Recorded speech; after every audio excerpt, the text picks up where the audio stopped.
তোমার বন্ধুর অবস্থা ভালো নয় সু। ওর শরীরের চাইতেও ওর মনের অবস্থা বেশি দুর্বল। ও বাঁচার ইচ্ছেটাই হারিয়ে ফেলেছে। আর মানুষ যখন নিজেই মরে যেতে চায় তখন আমাদের ওষুধ, ইঞ্জেকশন, চিকিৎসা কিছুই তেমন কাজ করে না। তুমি চেষ্টা করো ওর মনটা অন্যদিকে ফেরাতে। ওর ভবিষ্যৎ নিয়ে কথা বলো, নতুন জামা কাপড়, নতুন ছবি, নতুন জায়গার স্বপ্ন দেখাও। মানুষ যখন ভবিষ্যতের কথা ভাবে তখন তার মনের মধ্যেই বাঁচার জন্য একরকম যুদ্ধ শুরু হয়, আর সেই যুদ্ধই ওকে ফিরিয়ে আনতে পারে। না হলে আমার আর কিছু করার থাকবে না সু। সু একটু শঙ্কিত হয়ে উঠে দাঁড়ায় আর টিপে টিপে চলে আসে জন্সির খাটের পাশে।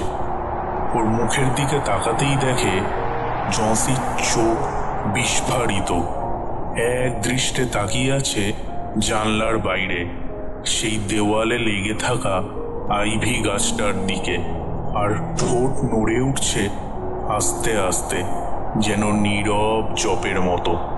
কি হয়েছে জন্সি?